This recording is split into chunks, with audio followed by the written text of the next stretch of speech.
घर के आंगन में उस दिन माहौल बहुत भारी था। सूरज गुस्से से मीनाक्षी की तरफ देख रहा था। उसकी आवाज में दर्द भी था और नाराजगी भी। उसने कहा, तुम ये बात अच्छी तरह जानती हो कि तुम्हारी भाभी ने तुम्हारी वजह से मेरे साथ अमेरिका जाने से मना कर दिया। याद है ना? मम्मी पापा के सामने तुमने कितनी बड़ी बड़ी बातें की थीं। तुम कह रही थीं कि भाभी को यहां अकेला नहीं छोड़ सकते, उनकी खुशी सबसे जरूरी है। और अब वही तुम अपनी खुशी के लिए उनकी खुशी छीन रही हो। सूरज की बातों ने पूरे घर को जैसे सन्न कर दिया। मीनाक्षी चुप खड़ी थी। उसकी आंखों में आंसू थे, लेकिन वह कुछ कह नहीं पा रही थी। सूरज ने फिर कहा, मुझे स्वार्थी कहने से पहले जरा अपने दिल में झांक कर देखो। पहले अपना स्वार्थ समझो, फिर मुझसे आंख मिलाकर बात करना। उसके शब्द तीर की तरह मीनाक्षी के दिल में चुभ रहे थे। तभी सूरज ने एक और बात कह दी जिसने सबको चौंका दिया। और सुन लो, कल लड़के वाले तुम्हें देखने आ रहे हैं। अगर तुम्हें अपनी भाभी की जिंदगी की थोड़ी भी परवाह है तो उनके सामने ठीक से पेश आना। लेकिन अगर तुम चाहती हो कि तुम्हारी भाभी यहीं रहे और मैं अकेला अमेरिका चला जाऊं, तो जो तुम्हारे मन में आए वो कहना, मैं तुम्हें नहीं रोकूंगा। यह कहकर सूरज गुस्से में वहां से चला गया। आंगन में खामोशी फैल गई। तभी चतुरी ने धीरे से कहा, भाभो, वो अनाज में डालने वाली कीड़ों की दवाई खत्म हो गई है, जरा बाजार से ले आऊं? मीनाक्षी ने गुस्से में कहा, अगर फिर से उस दवाई का नाम लिया ना, तो सारे कीड़े निकालकर तुम्हें ही खिला दूंगी। चतुरी घबरा गया और बोला, भाभी का गुस्सा मुझ पर क्यों निकाल रही हो? तभी घर की बड़ी बहू ने कहा, मीनाक्षी, जाओ और दवाई ले आओ। मीनाक्षी चुपचाप वहां से चली गई। उसके मन में तूफान चल रहा था। वह सोच रही थी कि आखिर उससे इतनी बड़ी गलती कैसे हो गई। तभी चतुरी ने उसे समझाया, भाभो, जाकर भाभी के पैर पकड़ लो, माफी मांग लो, वो मान जाएंगी। लेकिन मीनाक्षी ने गुस्से में कहा, मुझे किसी के पैर पकड़ने का शौक नहीं है। आज तो अगर खुद सूरज भी माफी मांग ले, तब भी मैं अपनी गलती माफ नहीं करूंगी। इतने में सूरज वापस आया और बोला, मीनाक्षी, अपना सामान बांध लो, मैं तुम्हें तुम्हारे मायके छोड़कर आता हूं। यहां तुम ऐसे रहोगी जैसे कोई पराया हो, तो खुद को भी दुख होगा और बाकी लोगों को भी। यह सुनते ही मीनाक्षी के पैरों तले जमीन खिसक गई। सूरज ने आगे कहा, मैं तुम्हारे घर वालों से माफी मांग लूंगा। उन्होंने बड़े भरोसे के साथ तुम्हें हमें सौंपा था। मैं उनसे कह दूंगा कि हम उनकी बेटी को अपना नहीं बना पाए। यह सुनकर मीनाक्षी की आंखों से आंसू बहने लगे। तभी घर की बुजुर्ग मां गुस्से में बोली, खबरदार, जो किसी के सामने माफी मांगी, तू क्यों माफी मांगेगा? गलती इसने की है, माफी भी यही मांगेगी। इतना सुनते ही मीनाक्षी दौड़कर उनके पैरों में गिर पड़ी और रोते हुए बोली, बाबा, मुझे माफ कर दो। मुझसे बहुत बड़ी गलती हो गई। मैंने कभी बुरा नहीं सोचा था, लेकिन फिर भी मुझे माफ कर दो। घर में सन्नाटा छा गया। सभी की नजरें मीनाक्षी पर थीं। बुजुर्ग पिता ने धीरे से कहा, ठीक है, गलती हो जाती है। अब उठ और रसोई में जा, अनाज जमा कर और उसमें कीड़ों की दवाई डाल दे। मीनाक्षी चुपचाप उठी और रसोई की तरफ चली गई। लेकिन उसके दिल में अभी भी एक डर था। क्या कल आने वाले मेहमान उसकी जिंदगी का फैसला कर देंगे? रात धीरे धीरे गहराती जा रही थी। पूरे घर में सन्नाटा छाया हुआ था, लेकिन मीनाक्षी के दिल में तूफान मचा हुआ था। वह रसोई में चुपचाप बैठी अनाज के बोरों में दवाई मिला रही थी। हाथ तो काम कर रहे थे, मगर उसका मन कहीं और भटक रहा था। बार बार उसे सूरज की कही बातें याद आ रही थीं। पहले अपना स्वार्थ देख, फिर मुझसे आंख मिलाकर बात करना। यह सोचकर उसकी आंखें फिर भर आईं।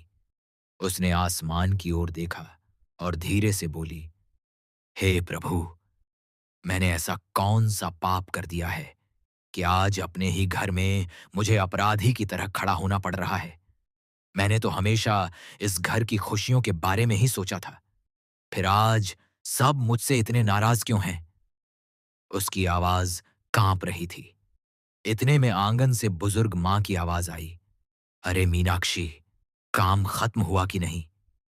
मीनाक्षी ने जल्दी से आंसू पोंछे और बोली, बस बा, अभी कर रही हूं। लेकिन अंदर ही अंदर उसका दिल टूट चुका था।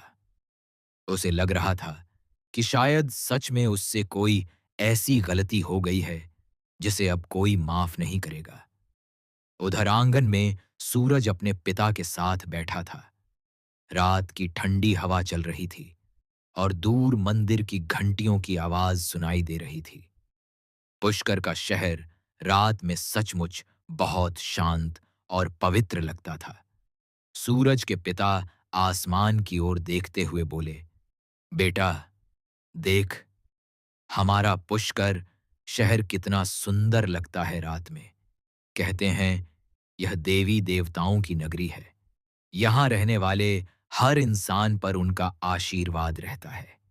सूरज चुपचाप उनकी बात सुन रहा था। पिता ने मुस्कुराते हुए कहा, कल रात मैंने एक सपना देखा। थोड़ा अजीब था, इसलिए सोच रहा था बताऊं या नहीं, लेकिन अब बता ही देता हूं। सपने में ऐसा लगा जैसे हमारे घर में बहुत बड़ी खुशखबरी आने वाली है। सूरज ने हैरानी से पूछा, सच में बापू? पिता ने प्यार से उसके कंधे पर हाथ रखा और बोले, हां बेटा, भगवान करे मेरी यह बात सच हो जाए।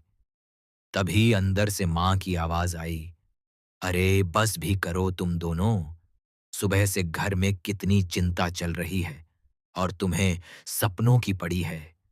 पिता हंसते हुए बोले, अरे भगवान, कभी कभी सपने भी सच्चाई का रास्ता दिखा देते हैं। इसी बीच सुबह का उजाला होने लगा। घर में फिर से हलचल शुरू हो गई। मां ने आवाज लगाई, अंकिता, सुनो, शाम को 5 बजे लड़के वाले आ रहे हैं। सारी तैयारी ठीक से कर लेना। अंकिता ने थोड़ा घबराते हुए जवाब दिया, जी भाभी, मैं अभी कॉलेज जा रही हूं, सप्लीमेंट्री एग्जाम की हॉल टिकट लेने। इतना कहकर वह जल्दी जल्दी तैयार होकर निकल गई, लेकिन उसके चेहरे पर भी एक अजीब सी बेचैनी थी। उसे समझ नहीं आ रहा था कि उसकी जिंदगी का फैसला इतनी जल्दी कैसे होने वाला है। उधर घर के बाहर गली में अंकुर अपने दोस्त कृष्णा के साथ खड़ा था। कृष्णा ने गंभीर आवाज में कहा, अंकुर, एक बार फिर सोच लो। जो फैसला तुम लेने जा रहे हो वह संध्या की जिंदगी बदल सकता है। अंकुर ने गहरी सांस ली और बोला, तुम्हें क्या लगता है? मैं बिना सोचे समझे अपनी बहन की जिंदगी का इतना बड़ा फैसला कर दूंगा। मैं जो कुछ भी कर रहा हूं, सबके भले के लिए कर रहा हूं। कृष्णा ने धीरे से कहा, लेकिन संध्या पढ़ना चाहती है, उसके सपने हैं। अंकुर ने थोड़ी देर चुप रहकर कहा, मुझे सब पता है, लेकिन कभी कभी जिंदगी में ऐसे फैसले लेने पड़ते हैं जो दिल के खिलाफ होते हैं। उसकी आंखों में चिंता साफ दिखाई दे रही थी। उसी समय घर के अंदर मां पूजा की थाली लेकर बैठी थीं, लेकिन आज उनका मन पूजा में नहीं लग रहा था। उन्होंने गुस्से में माला एक तरफ रख दी और बोली, आज पूजा करने का भी मन नहीं है। जब घर में ही शांति नहीं है तो भगवान से क्या मांगूं? तभी पास खड़ी पड़ोसन बोली, अरे बहन, इतना गुस्सा क्यों कर रही हो? मां ने दुखी होकर कहा, क्या बताऊं, घर में हर दिन नई परेशानी खड़ी हो जाती है। इतने में बाहर से आवाज आई, राम राम। सबने मुड़कर देखा तो पड़ोस की संतोष खड़ी थी। उसने आते ही पूछा, अरे बहन, सूरज के रिश्ते का क्या हुआ? इतने दिन हो गए, कोई खबर नहीं मिली। मां ने थोड़ा संभलते हुए कहा, अभी कुछ तय नहीं हुआ है। जैसे ही पक्का होगा, मिठाई लेकर सबसे पहले तुम्हारे घर आऊंगी। संतोष मुस्कुराकर बोली, ठीक है, भगवान सब अच्छा करेंगे। लेकिन किसी को यह नहीं पता था कि आने वाला दिन इस परिवार के लिए एक बहुत बड़ा मोड़ लेकर आने वाला है। क्योंकि शाम को जो मेहमान इस घर में कदम रखने वाले थे, वे सिर्फ एक रिश्ता ही नहीं, बल्कि कई छुपे हुए सच भी साथ लेकर आने वाले थे। और शायद उन सच्चाइयों के सामने आने के बाद इस घर की जिंदगी हमेशा के लिए बदल जाएगी। दोपहर धीरे धीरे बीत रही थी और घर में शाम की तैयारियां शुरू हो चुकी थीं। आंगन में झाड़ू लग चुकी थी, रसोई में पकवान बनने की खुशबू फैल रही थी और हर कोई अपने अपने काम में लगा हुआ था। लेकिन इस हलचल के बीच भी घर के माहौल में एक अजीब सी बेचैनी थी, जैसे हर किसी के मन में कोई अनकहा डर छुपा हो। मीनाक्षी चुपचाप रसोई में खड़ी सब कुछ देख रही थी। उसके मन में एक ही सवाल बार बार उठ रहा था, क्या सच में आज आने वाले लोग उसकी जिंदगी का फैसला कर देंगे?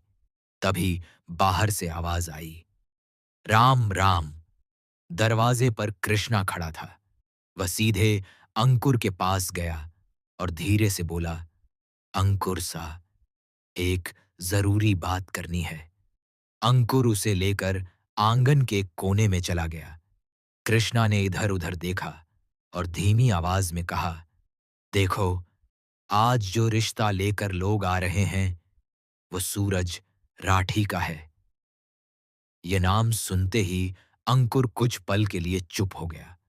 उसने गहरी सांस ली और बोला, हाँ, मुझे पता है। कृष्णा ने थोड़ा हैरान होकर पूछा, लेकिन तुमने तो कहा था कि संध्या पढ़ना चाहती है, फिर इतनी जल्दी शादी का फैसला क्यों? अंकुर ने गंभीर आवाज में कहा, कभी कभी जिंदगी में ऐसे फैसले लेने पड़ते हैं जो हमें पसंद नहीं होते, लेकिन परिवार के लिए सही होते हैं। उसकी आंखों में चिंता साफ दिखाई दे रही थी। उधर घर के अंदर मां और चतुरी मेहमानों के स्वागत की तैयारी कर रहे थे। मां बार बार चतुरी को हिदायत दे रही थी, देख, जब लड़के वाले आएं तो पानी ठीक से देना और कोई कमी नहीं रहनी चाहिए। चतुरी मुस्कुराते हुए बोला, भा, आप चिंता मत करो, सब ठीक से हो जाएगा। लेकिन तभी मां की नजर मीनाक्षी पर पड़ी, जो चुपचाप खड़ी थी। मां ने थोड़ा सख्त लहजे में कहा, और तू आज कोई गलती मत कर देना, मेहमानों के सामने ठीक से रहना। मीनाक्षी ने सिर झुकाकर सिर्फ जी कहा। उसके दिल में फिर वही डर जाग गया था कि कहीं उसकी वजह से फिर घर में कोई नया तूफान ना आ जाए। इसी बीच दूसरी तरफ शहर के बाजार में भी हलचल थी। सूरज अपने दोस्त के साथ मिठाई की दुकान पर खड़ा था। दुकानदार ने पूछा, कौन सी मिठाई दूं साहब? सूरज कुछ सोचते हुए बोला, अच्छी वाली पैक कर दो, आज घर में मेहमान आने वाले हैं। उसके दोस्त ने मुस्कुराकर कहा, लगता है आज घर में कोई बड़ी खुशखबरी होने वाली है। सूरज ने हल्की मुस्कान के साथ कहा, पता नहीं, खुशखबरी होगी या कोई नई परेशानी। उसकी आवाज में एक अजीब सी बेचैनी थी, जैसे उसके दिल को पहले से ही किसी अनहोनी का एहसास हो रहा हो। शाम के करीब 4 बजे का समय हो चुका था। सूरज मिठाई लेकर घर लौट रहा था। रास्ते में मंदिर की घंटियां बज रही थीं और हवा में अगरबत्ती की खुशबू फैली हुई थी। उसने मंदिर के सामने रुककर हाथ जोड़ लिए और धीरे से बोला, हे भगवान, आज जो भी होने वाला है, बस सबके लिए अच्छा करना। लेकिन उसे नहीं पता था कि कुछ ही घंटों में उसके जीवन का सबसे बड़ा सच सामने आने वाला है। उधर घर में मेहमानों के आने का समय नजदीक आ चुका था। आंगन में कुर्सियां लगा दी गई थीं। मेज पर मिठाई और नमकीन सजाए जा चुके थे। अंकिता और मीनाक्षी दोनों अंदर कमरे में बैठी थीं। अंकिता के चेहरे पर घबराहट साफ दिखाई दे रही थी। उसने धीरे से पूछा, भाभी, आपको क्या लगता है, सब ठीक होगा ना? मीनाक्षी ने उसकी तरफ देखा और हल्की मुस्कान देने की कोशिश की, लेकिन उसकी आंखों में भी डर था। उसने कहा, भगवान पर भरोसा रखो, जो होगा अच्छा ही होगा। लेकिन दिल के किसी कोने में उसे भी महसूस हो रहा था कि आज की शाम शायद साधारण नहीं होगी। और तभी घर के बाहर अचानक एक गाड़ी आकर रुकी। चतुरी दौड़कर दरवाजे की तरफ गया और जोर से बोला, वाह, लड़के वाले आ गए। यह सुनते ही घर में जैसे सबकी सांसें थम गईं। हर कोई दरवाजे की तरफ देखने लगा, क्योंकि अगले ही कुछ पलों में जो लोग इस घर में कदम रखने वाले थे, वे सिर्फ एक रिश्ता नहीं, बल्कि एक ऐसा सच लेकर आने वाले थे जो पूरे परिवार को हिलाकर रख देगा। और शायद उस सच के सामने आने के बाद किसी की जिंदगी पहले जैसी नहीं रहेगी।